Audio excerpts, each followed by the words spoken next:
शिवाय। राधे कृष्णा। भगवान विष्णु सृष्टि के पालनहार हैं और हिंदू धर्म में इनकी उपासना का बहुत ज़्यादा महत्व है। प्रत्येक मांगलिक कार्य को शुरू करने से पहले भगवान विष्णु का आशीर्वाद निश्चित रूप से लिया जाता है। भगवान विष्णु की आराधना करने से जीवन में सुख समृद्धि का आशीर्वाद प्राप्त होता है और सभी समस्याएं दूर हो जाती हैं। धर्मशास्त्रों में भगवान विष्णु को समर्पित कई स्तोत्र और मंत्रों का उल्लेख किया गया है। इनमें से एक है श्री विष्णु शतनाम स्तोत्र, जिसका पाठ प्रतिदिन करने से भगवान विष्णु बहुत जल्दी प्रसन्न हो जाते हैं। तो आइए हम सभी पूरी श्रद्धा के साथ श्री विष्णु शतनाम स्तोत्र का पाठ करते हैं। ॐ वासुदेवं ऋषिकेशं वामनं जलशायिनं जनार्दनं हरिकृष्णं श्रीवक्षं गरुडध्वजं वाराहं पुण्डरीकाक्षं नृसिंहं नरकान्तिकम् अव्यक्तं शाश्वतं विष्णुमनन्तमजमव्ययम् नारायणं गदाधक्षं गोविन्दं कीर्तिभाजनम् गोवर्धनोधरं देवं भूधरं भुवनेश्वरं वेत्तारं यजपुरुषं यज्ञेशं यजुवाहकं चक्रपाणिं गदापाणिं शङ्खपाणिं नरोत्तमं वैकुण्ठं दुष्टदमनं भूगर्भं पितुवाससं त्रिविक्रमं त्रिकालज्ञं त्रिमूर्तिं नन्दिकेश्वरं रामं हयग्रीवं भीमं रौद्रं भवोद्भवं श्रीपतिं श्रीधरं श्रीशं मङ्गलं मङ्गलायुधं दामोदरं दमोपेतं केशवं केशिसूदनं वरेण्यं वरदं विष्णुमानन्दं वसुदेवजं हिरण्यरेतसं दीप्तं पुराणं पुरुषोत्तमं सकलं निष्कलं शुद्धं निर्गुणं गुणशाश्वतं हिरण्यतनुसङ्काशं सूर्यायुत्समप्रभं मेघश्यामं चतुर्बाहुं कुशलं कमलेक्षणं ज्योतिरूपं रूपं च स्वरूपं रूपसंस्थितं सर्वज्ञं सर्वरूपस्थं सर्वेशं सर्वतोमुखं ज्ञानं कूटस्थमचलं ज्ञानदं परमं प्रभुं योगीशं योगनिष्णातं योगिनं योगरूपिणम् ईश्वरं सर्वभूतानां वन्दे भूतमयं प्रभुम् इति नामशतं दिव्यं वैष्णवं खलु पापहम् यासेन कथितं पूर्वं सर्वपापप्रणाशनं यः पठेत् प्रातरुत्थाय स भवेद्वैष्णवो नरः सर्वपापविशुद्धात्मा विष्णुसायुज्यमाप्नुयात् चान्द्रायण सहस्राणि कन्यादानशतानि च गवां लक्ष्यसहस्राणि मुक्तिभागी भवेन्नरः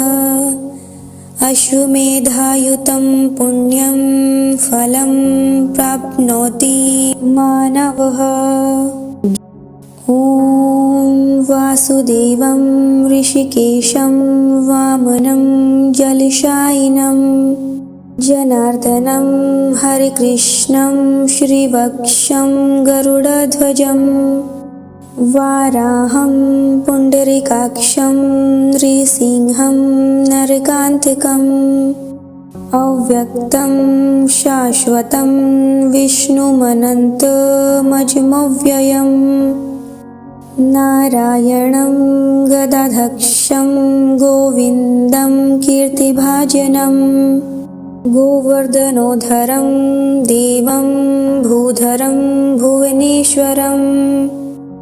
वेत्तारं यजपुरुषं यज्ञेशं यजुवाहकं चक्रपाणिं गदापाणिं शङ्खपाणिं नरोत्तमं वैकुण्ठं दुष्टदमनं भूगर्भं पितवाससं त्रिविक्रमं त्रिकालज्ञं त्रिमूर्तिं नन्दिकेश्वरं रामं हयग्रीवं भीमं रौद्रं भवोद्भवं श्रीपतिं श्रीधरं श्रीशं मङ्गलं मङ्गलायुधं दामोदरं दमोपेतं केशवं केशिसूदनं वरेण्यं वरदं विष्णुमानन्दं वसुदेवजं हिरण्यरेतसं दीप्तं पुराणं पुरुषोत्तमं सकलं निष्कलं शुद्धं निर्गुणं गुणशाश्वतं हिरण्यतनुसङ्काशं सूर्यायुत्समप्रभं मेघश्यामं चतुर्बाहुं कुशलं कमलेक्षणं ज्योतिरूपं रूपं च स्वरूपं रूपसंस्थितं सर्वज्ञं सर्वरूपस्थं सर्वेशं सर्वतोमुखं ज्ञानं कूटस्थमचलं ज्ञानदं परमं प्रभुं योगीशं योगनिष्णातं योगिनं योगरूपिणम् ईश्वरं सर्वभूतानां वन्दे भूतमयं प्रभुम् इति नामशतं दिव्यं वैष्णवं खलु पापहम् यासेन कथितं पूर्वं सर्वपापप्रणाशनं यः पठेत् प्रातरुत्थाय स भवेद्वैष्णवो नरः सर्वपापविशुद्धात्मा विष्णुसायुज्यमाप्नुयात् चान्द्रायणसहस्राणि कन्यादानशतानि च गवां लक्षसहस्राणि मुक्तिभागी भवेन्नरः अश्वमेधायुतं पुण्यं फलं प्राप्नोति मानवः। ॐ वासुदेवं ऋषिकेशं वामनं जलशायिनं जनार्दनं हरिकृष्णं श्रीवत्सं गरुडध्वजं वाराहं पुण्डरीकाक्षं नृसिंहं नरकान्तिकम् अव्यक्तं शाश्वतं विष्णुमनन्तमजमव्ययम् नारायणं गदाधक्षं गोविन्दं कीर्तिभाजनं गोवर्धनोद्धरं देवं भूधरं भुवनेश्वरं वेत्तारं यजपुरुषं यज्ञेशं यजुवाहकं चक्रपाणिं गदापाणिं शङ्खपाणिं नरोत्तमं वैकुण्ठं दुष्टदमनं भूगर्भं पितुवाससं त्रिविक्रमं त्रिकालज्ञं त्रिमूर्तिं नन्दिकेश्वरं रामं हयग्रीवं भीमं रौद्रं भवोद्भवम् श्रीपतिं श्रीधरं श्रीशं मङ्गलं मङ्गलायुधं दामोदरं दमोपेतं केशवं केशिसूदनं वरेण्यं वरदं विष्णुमानन्दं वसुदेवजं हिरण्यरेतसं दीप्तं पुराणं पुरुषोत्तमं सकलं निष्कलं शुद्धं निर्गुणं गुणशाश्वतं हिरण्यतनुसङ्काशं सूर्यायुत्समप्रभं मेघश्यामं चतुर्बाहुं कुशलं कमलेक्षणं ज्योतिरूपं रूपं च स्वरूपं रूपसंस्थितं सर्वज्ञं सर्वरूपस्थं सर्वेशं सर्वतोमुखं ज्ञानं कूटस्थमचलं ज्ञानदं परमं प्रभुं योगीशं योगनिष्णातं योगिनं योगरूपिणम्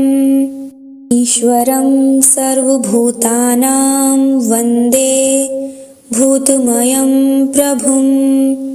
इति नामशतं दिव्यं वैष्णवं खलु पापहम् यासेन कथितं पूर्वं सर्वपापप्रणाशनं यः पठेत् प्रातरुत्थाय स भवेद्वैष्णवो नरः सर्वपापविशुद्धात्मा विष्णुसायुज्यमाप्नुयात् चान्द्रायणसहस्राणि कन्यादानशतानि च गवां लक्षसहस्राणि मुक्तिभागी भवेन्नरः अश्वमेधायुतं पुण्यं फलं प्राप्नोति मानवः ॐ वासुदेवं ऋषिकेशं वामनं जलशायिनं जनार्दनं हरिकृष्णं श्रीवत्सं गरुडध्वजं वाराहं पुण्डरीकाक्षं नृसिंहं नरकान्तकम् अव्यक्तं शाश्वतं विष्णुमनन्तमजमव्ययम् नारायणं गदाधक्षं गोविन्दं कीर्तिभाजनं गोवर्धनोद्धरं देवं भूधरं भुवनेश्वरं वेत्तारं यजपुरुषं यज्ञेशं यजुवाहकं चक्रपाणिं गदापाणिं शङ्खपाणिं नरोत्तमं वैकुण्ठं दुष्टदमनं भूगर्भं पितुवाससं त्रिविक्रमं त्रिकालज्ञं त्रिमूर्तिं नन्दिकेश्वरं रामं हयग्रीवं भीमं रौद्रं भवोद्भवम् श्रीपतिं श्रीधरं श्रीशं मङ्गलं मङ्गलायुधं दामोदरं दमोपेतं केशवं केशिसूदनं वरेण्यं वरदं विष्णुमानन्दं वसुदेवजं हिरण्यरेतसं दीप्तं पुराणं पुरुषोत्तमं सकलं निष्कलं शुद्धं निर्गुणं गुणशाश्वतं हिरण्यतनुसङ्काशं सूर्यायुत्समप्रभं मेघश्यामं चतुर्बाहुं कुशलं कमलेक्षणं ज्योतिरूपं रूपं च स्वरूपं रूपसंस्थितं सर्वज्ञं सर्वरूपस्थं सर्वेशं सर्वतोमुखं ज्ञानं कूटस्थमचलं ज्ञानदं परमं प्रभुं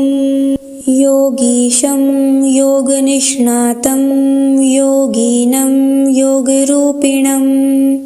ईश्वरं सर्वभूतानां वन्दे भूतमयं प्रभुम् इति नामशतं दिव्यं वैष्णवं खलु पापहम् यासेन कथितं पूर्वं सर्वपापप्रणाशनं यः पठेत् प्रातरुत्थाय स भवेद्वैष्णवो नरः सर्वपापविशुद्धात्मा विष्णुसायुज्यमाप्नुयात् चान्द्रायणसहस्राणि कन्यादानशतानि च गवां लक्षसहस्राणि मुक्तिभागी भवेन्नरः अश्वमेधायुतं पुण्यं फलं प्राप्नोति मानवः ॐ वासुदेवं ऋषिकेशं वामनं जलशायिनं जनार्दनं हरिकृष्णं श्रीवत्सं गरुडध्वजं वाराहं पुण्डरीकाक्षं नृसिंहं नरकान्तिकम् अव्यक्तं शाश्वतं विष्णुमनन्तमजमव्ययम् नारायणं गदाधक्षं गोविन्दं कीर्तिभाजनं गोवर्धनोद्धरं देवं भूधरं भुवनेश्वरं वेत्तारं यजपुरुषं यज्ञेशं यजुवाहकं चक्रपाणिं गदापाणिं शङ्खपाणिं नरोत्तमं वैकुण्ठं दुष्टदमनं भूगर्भं पितुवाससं त्रिविक्रमं त्रिकालज्ञं त्रिमूर्तिं नन्दिकेश्वरं रामं रामं हयग्रीवं भीमं रौद्रं भवोद्भवं श्रीपतिं श्रीधरं श्रीशं मङ्गलं मङ्गलायुधं दामोदरं दमोपेतं केशवं केशिसूदनं वरेण्यं वरदं विष्णुमानन्दं वसुदेवजं हिरण्यरेतसं दीप्तं पुराणं पुरुषोत्तमं सकलं निष्कलं शुद्धं निर्गुणं गुणशाश्वतं हिरण्यतनुसङ्काशं सूर्यायुत्समप्रभं मेघश्यामं चतुर्बाहुं कुशलं कमलेक्षणं ज्योतिरूपं रूपं च स्वरूपं रूपसंस्थितं सर्वज्ञं सर्वरूपस्थं सर्वेशं सर्वतोमुखं ज्ञानं कूटस्थमचलं ज्ञानदं परमं प्रभुं योगीशं योगनिष्णातं योगिनं योगरूपिणम् ईश्वरं सर्वभूतानां वन्दे भूतमयं प्रभुम् इति नामशतं दिव्यं वैष्णवं खलु पापहम् यासेन कथितं पूर्वं सर्वपापप्रणाशनं यः पठेत् प्रातरुत्थाय स भवेद्वैष्णवो नरः सर्वपापविशुद्धात्मा विष्णुसायुज्यमाप्नुयात्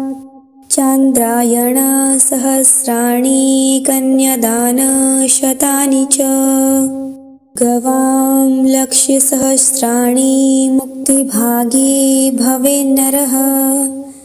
अश्वमेधायुतं पुण्यं फलं प्राप्नोति मानवः।